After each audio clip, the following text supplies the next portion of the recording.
This is Lisa Tucker, host of The Book Cover, which showcases local literary personalities. So listen to The Book Cover on the borderline. And remember, don't judge a book by its cover. Hi, you're listening to The Borderline. This is The Book Cover. I'm Lisa Tucker. Today I have a first offender on the show.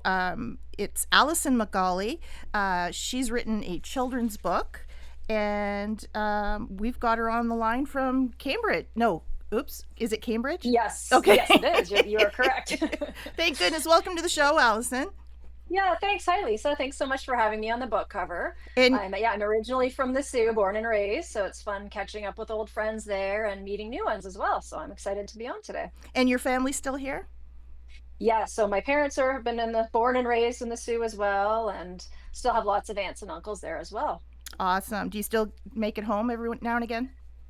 Yeah, so typically every summer we go up. We have a couple aunts have cottages, so my daughters, they love going up to visit grandma and grandpa and go to the beach. And Of yeah, course, so we call typically them, every summer we go. we call it camp, Yeah, oh yes, definitely, yes, right? we do as well. But yeah, it's true. I'm used to saying cottage now because people around here, Yeah. you got to say the cottage. But yes, Yeah, when you we got go to up get the there, it's lingo still camp. straight.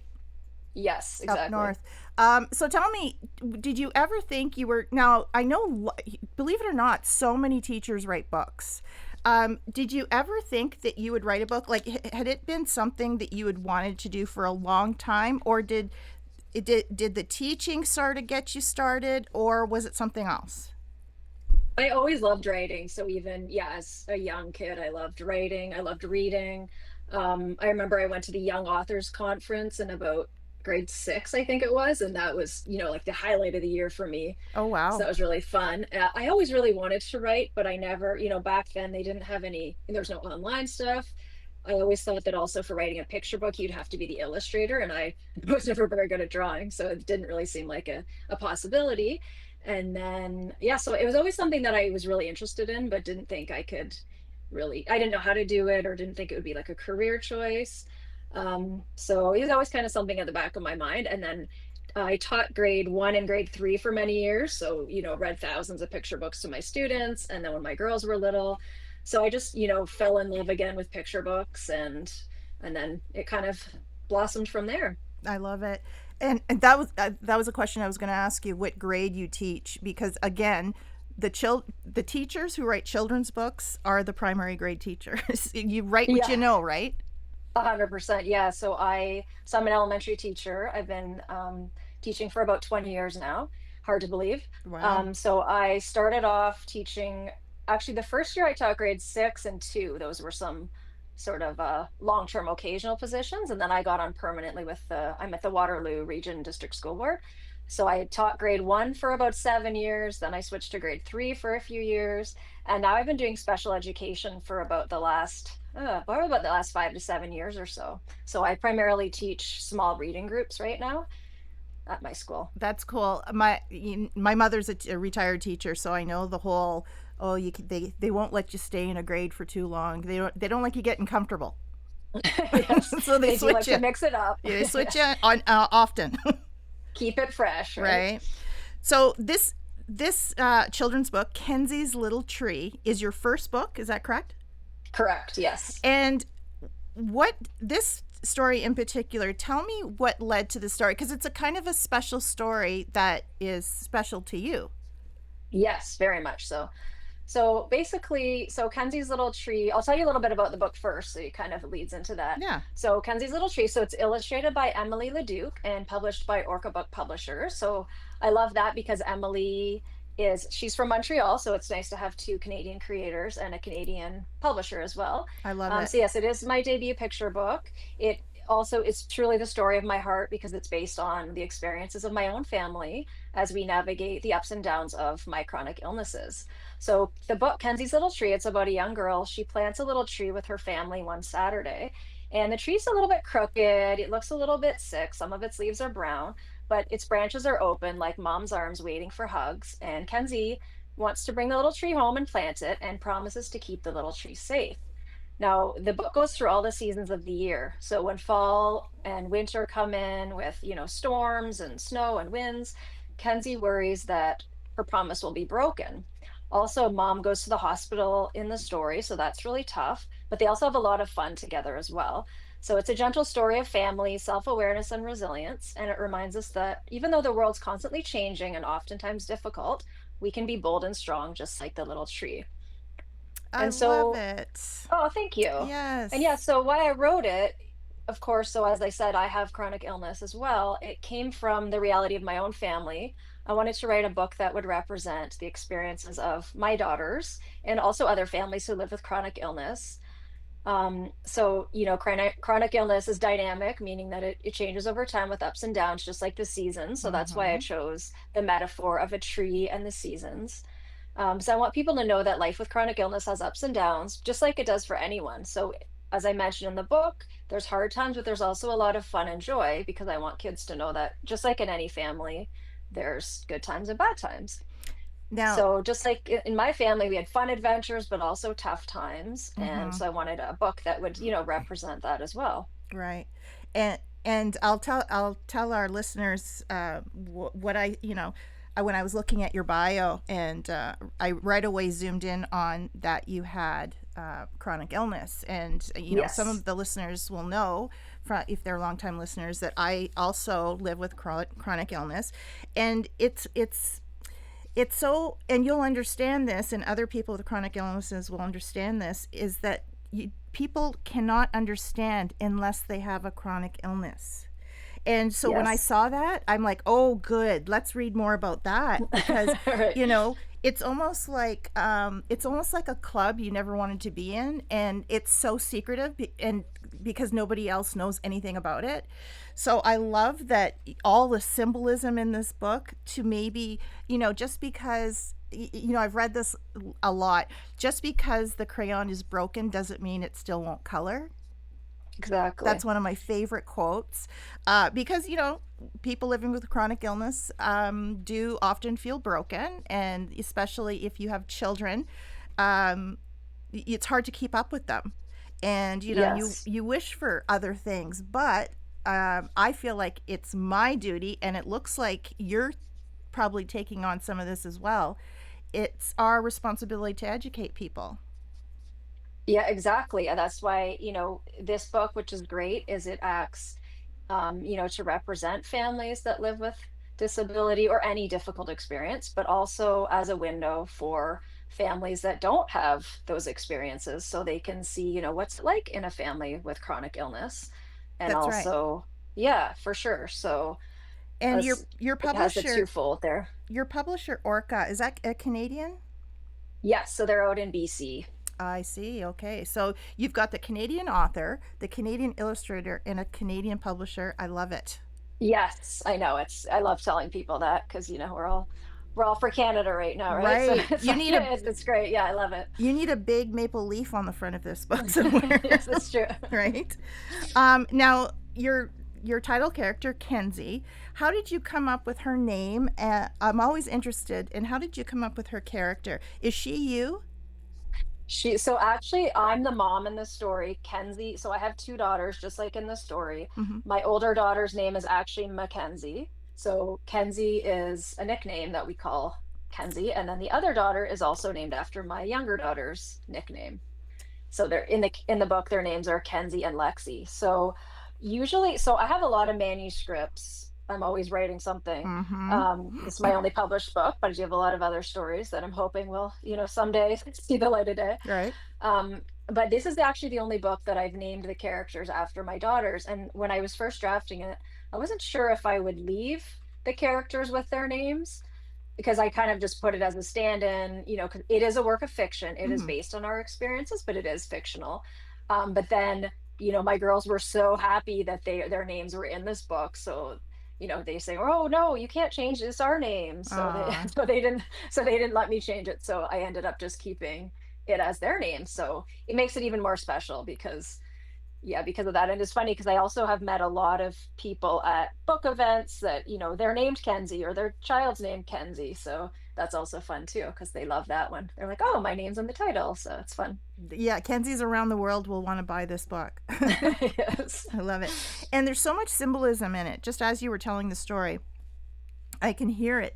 You mentioned the changing of the seasons, and the trees got, the branches are open like mother's arms. What other symbolism did you put in specifically, or that you recognized after you wrote it?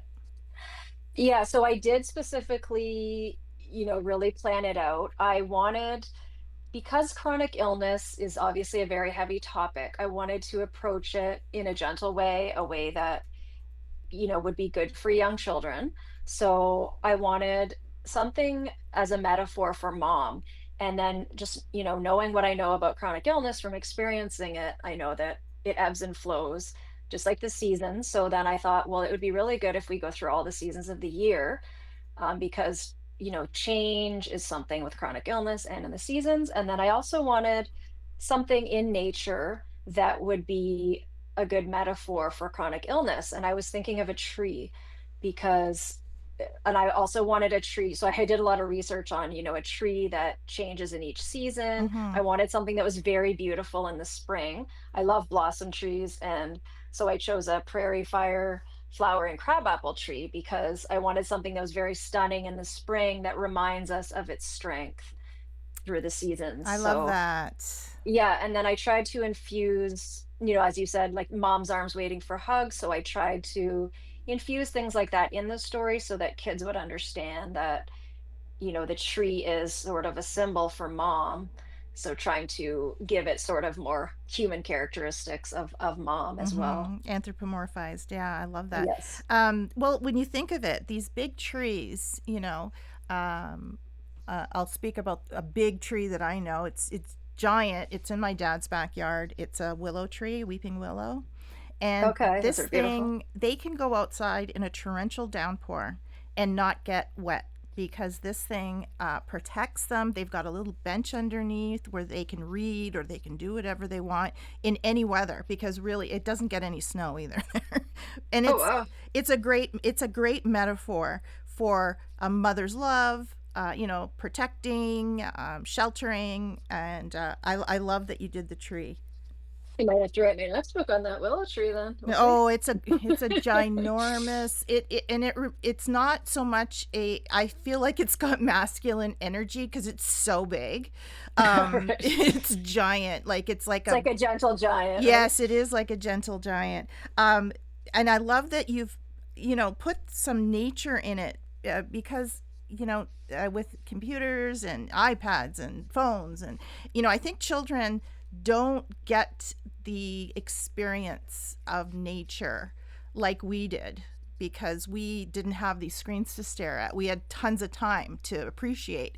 But kids now in 2025, they will they go out and look at a tree and appreciate a tree? I don't know. Mhm. But I love that you did that. Yeah, it is different. And I also, one of the things though that is really nice when I do book events, I'll flip through the book and show kids. There's a scene where they go to the pumpkin farm in the fall and then they play outside in the winter. And it's you do see kids' faces lighting up when they see those. And I ask, oh, do you like doing these things? And they do. And so I do love that they still have that joy for the outdoors, Mm-hmm. even though, yes, they often, sadly don't go out as much as they should, but No. they do still love it, which is amazing. And it's nice to see how excited they get about, those outdoor activities still. Right. Yeah. I like gone are the days where we used to go out at 8 o'clock in the morning. Our parents didn't see us till the lights came out. Yes. We would be everywhere. Um, Now, what was I going to? Oh, yes. So when did it come out? When did you launch your book? So it came out in March, just this past March Mm-hmm. 2025, and it was acquired in, I believe it was 2022. So it took 2.5 Oh, years that's from the time it was long. acquired. Yeah, well, it takes a while. So they don't, some publishers will hire the illustrator right away, but some don't. So we didn't have an illustrator for probably about a year after it was acquired. And then it takes a while to do the illustrations, of course, and then to get it printed and everything. Yeah, so it takes about 2.5 to 3 years typically for a picture book from the time it's Jeez. acquired to the time it's on the shelf. Yeah, I don't have the patience for that. That's. It's very like, well, yeah, what is really tricky to be patient for is actually getting a book acquired because that is years. So since this book was acquired over 3 years ago, and I still don't have any more. contracts yet, so I'm working really hard, but Mm-hmm. it's a lot of waiting and Mm-hmm. rejections, and so it's tough, but when it happens, it's It's incredible. exciting. So Yeah, it's an exercise in patience, that's for sure. yes. Did you have any say in the illustrator? No, I did The not. publisher did all that. Correct. Yeah. And then my editor did share some early sketches with me throughout, and I was able to look at them and give a little bit of feedback.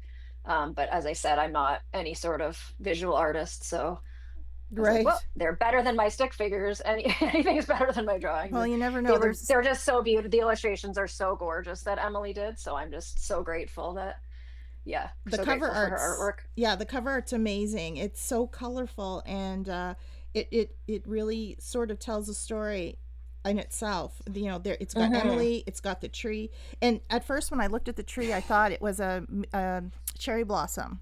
Yeah, a lot of people do, and I mean that's fine because they're similar, right? But Yeah, yeah, I love the shade of pink that she chose. It's just I'm always like, well, I'm very biased, but I think it's like the most beautiful picture book. It's just of so beautiful. course. Of course. And what when you so how many would you say how many publishers did you send your book out to?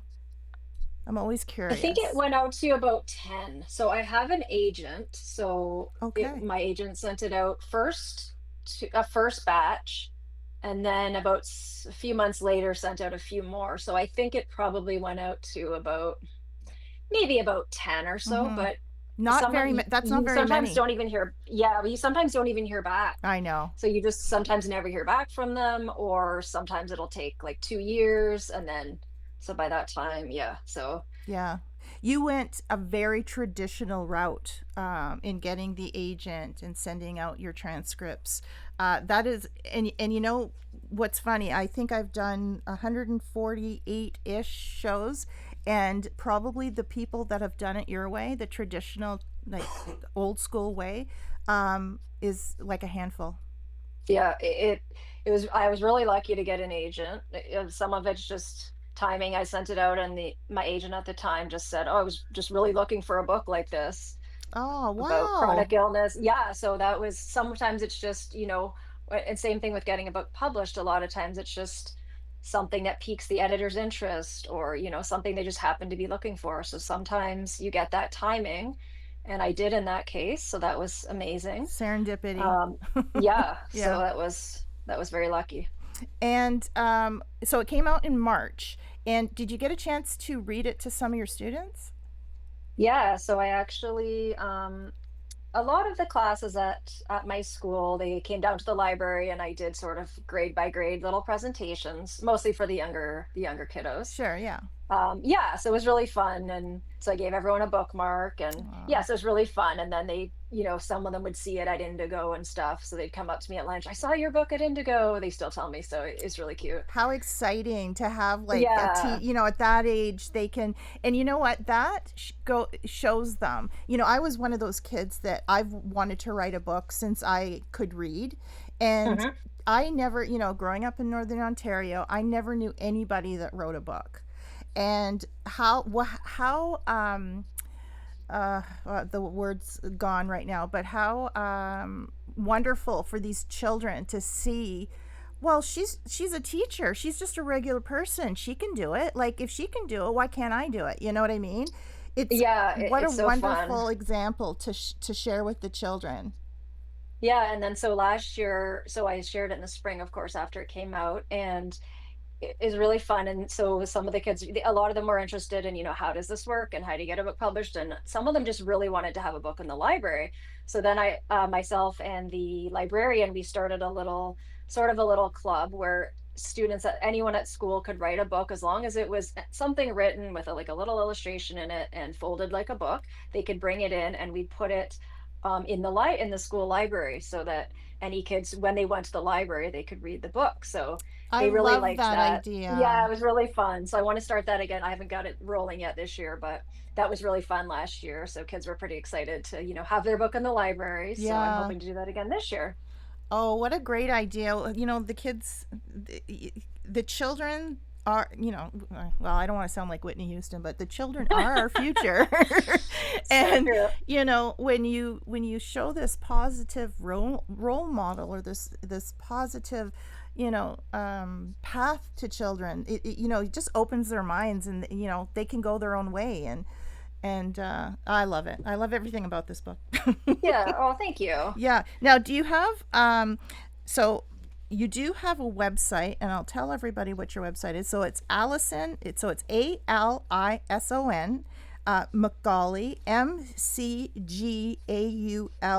McGauley.com, and that is up to date usually. And that website, Yes, yeah. if I bother my husband enough, then he keeps it. Oh, is he your? He's my yes, He's your he's a tech. software, yeah, he's a software developer, so he's my guy for that. And he made this beautiful trailer for Kenzie's little tree. It took him a really long time. Uh, it's like a amazing. like a So trailer, like for outside. yeah, no, like a movie trailer, Oh, but it's a book oh. trailer. See, that's how much I know about web design. That's very different. That's very Like different. what? Yeah, Like like a teaser, like for a like a mobile movie show. library? What? Oh, A that's video show. awesome. He did. Yeah, it's Aw, just really amazing. So like he animated some of the art, some of Emily LeDuc's artwork, and yeah, it's amazing. So he made that. It's like on YouTube, and but yeah, you can find that on my website. I love Yeah, it. so I have a bunch of, so I've been on some other podcasts. As we mentioned, I have chronic illness, so I have ulcerative colitis and and a type of arthritis. So I've been on an IBD podcast and a arthritis podcast, and then done lots of blog posts, Mm-hmm. writing ones as well. So all that stuff's on my website as well. Yeah, I love that. Again, back to chronic illness. I'm a part of a couple of groups, and it's so, you know what? And there's that German word for what I'm about to say, and I can never remember the German word. It's not happiness for others being sick or in pain. It's the happiness that you're not the only one. Mm. And with chronic illness, when you look healthy, it's hard to explain to people. I've actually had, family members tell me that I'm faking. Oh my. And Well, I I know people say, say, well, you look fine, yeah, right? It's like, oh, you look good. yeah, I'm Well, faking being well. That's what I'm yes, fake. If I'm faking anything. exactly. You're Um, trying to just keep up with your life, but right. and not miss out on things. That's right. And how old are your Yes. kids? They are now 13 and 11. So my oldest just started grade 9. So Oh, geez. Well, we're in good that luck. transition phase. So Good luck with I've that had to do stress, a lot of Allison. yeah, well, I've had to do a lot of French homework lately, to be honest, because I went to French immersion Oh, okay. and she didn't. So, it's like, oh, mom knows all these French verbs, but it's like, well, that was, 25 years ago, or actually No, it's more. not the same thing So anymore, it's like, Allison. I'll I tell don't you. remember that. No, So it's yeah, not the same thing. My it's a lot of daughter, work, but my daughter also went to French immersion. Well, both my kids did, and my daughter was basically bilingual after grade 8, but then she went to grade 9 and she couldn't conjugate a verb. So it's not the same. It's not the same thing. the speaking and the writing are two very different Mm-hmm. beasts for sure. Yeah. And you mentioned how you've got a bunch of books in your head. So are they all children's books? Yeah, so I have, yeah, so I do a lot of, so I'm in a couple of critique groups, Mm-hmm. so other writers that, critique each other's work. And I have a number of manuscripts that are written down and have been, at various levels of polishedness, we'll say. Editedness. Yeah. Yes. Yes, like some of them have, like 20 versions, 50 versions. Mm-hmm. It's all about revision with picture books, because they are very short. Mm-hmm. So people think, oh, that's like pretty easy to write because they're short, but it's all about the revision, because when you're looking at 500 words, every word has to be purposeful Mm-hmm. and just right. So You have to be it's a lot of succinct. revision. You have to be Yes. succinct, So as well as being teaching caring and loving, and a moral of the story. And yeah, it's not easy. yes, but not too didactic at the That's right. same time, right? So it's just a lot going on. But yeah, so I've learned so much. It's been amazing because, like, as a kid, I was always really into creative things, and And then, when I got older, didn't have as much time for those kind of things. But then when I got back into writing, I've just been able to learn so much and taken some courses and met some amazing people. Wow. Well, that's amazing. And okay, so if you could, let's see, if you could look into the future, what will be your next children's book that you're going to try to get published? Mm. Well, currently so my agents have a book out that I'm really hopeful for. But it's like a sort of a fractured fairy tale, I but it love also, those. yeah, but it also deals with chronic illness. So it's Yeah. a child with chronic illness mixed in with a fractured fairy tale. So I would really love to see that published Yeah. because it's super fun. There's a lot of big mythical stuff in it that kids love. Yeah. And also, it's like a child with chronic illness just living their best life. It's not, that's what we want to see is, kids that have been marginalized in books having fun and living their best life, Mhm. right? So that would be amazing if that happens. Yeah, Same and then age I group? have a few other manuscripts that also feature kids with chronic illness, but then I also love writing stuff that's just really fun. Um, yeah, so And we'll and see. and this fractured fairy tale, is it same age group, same demographic? Yeah, Yeah. so typically, yeah, picture books, they typically say, well, I guess you have your younger picture books, like 3 to 5, and then you're slightly older, like 4 to 8 is typically what they say for picture book age. Okay. So yeah, I'd say like a 4 to 8 as well, Right. same kind of age range. Would you ever do maybe a young adult?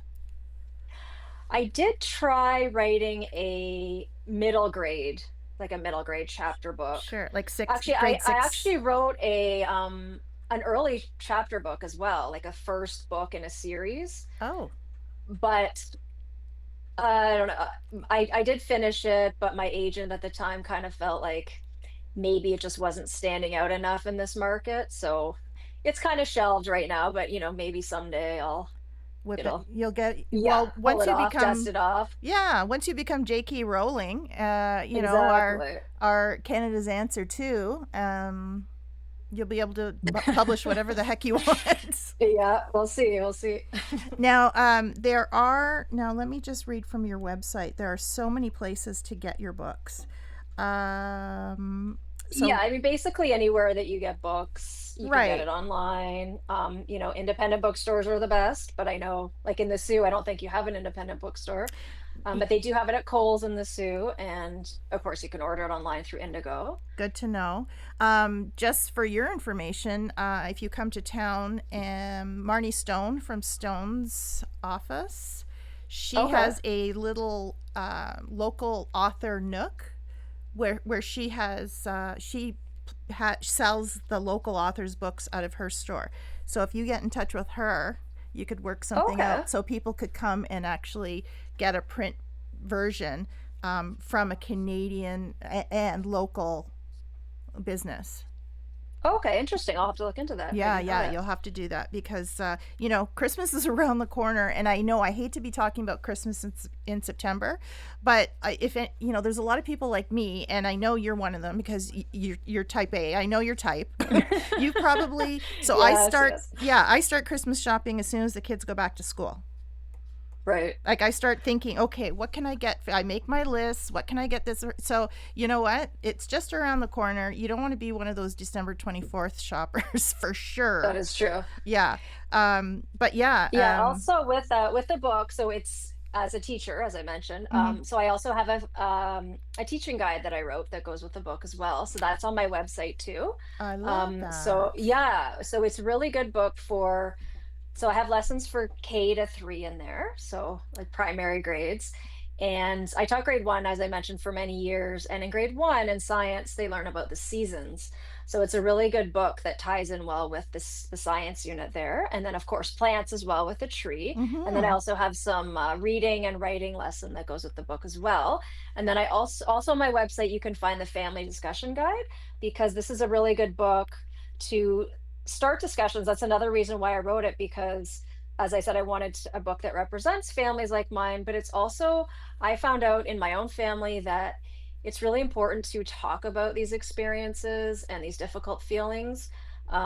Like I had to go to the hospital for 10 days when my girls were little, Mm-hmm. and that was really traumatic for them because I Yeah. had never been away from them at all. And I was gone to Hamilton for 10 days, so I didn't see them. It was really Oh. difficult.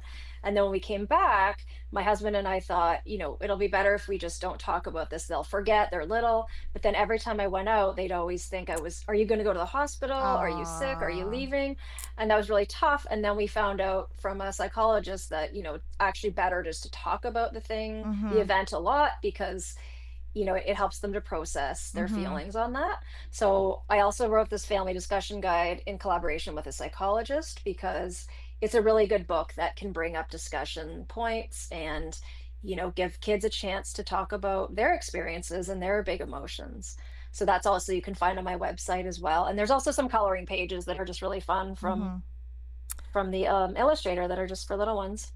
I love everything about this book because I mean, as again, my whole family are teachers. I'm the only rogue librarian, but I Well, love it's pretty close to teaching at it's least, yeah, right? right. Like type A's go either into librarian or teacher.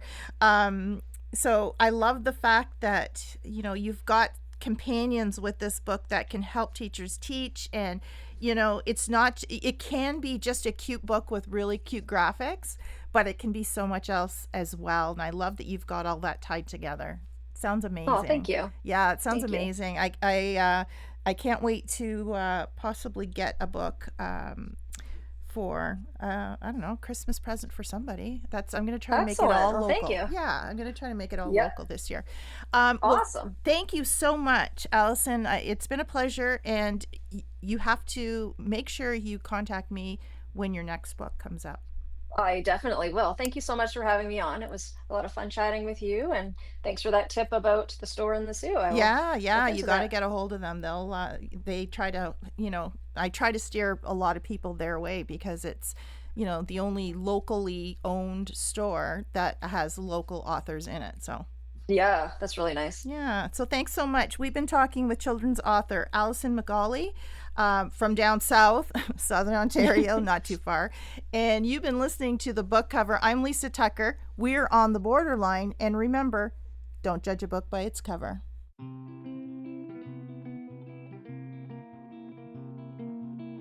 Hi, I'm Alison McGauley, author of Kenzie's Little Tree, illustrated by Emily Leduc and published by Orca Book Publishers. This picture book is truly the story of my heart, as it is based on the experiences of my own family as we navigate the ebb and flow of my chronic illnesses. To hear about my book and other incredible reads by local authors, be sure to listen to the book cover with Lisa Tucker, right here on the Borderline.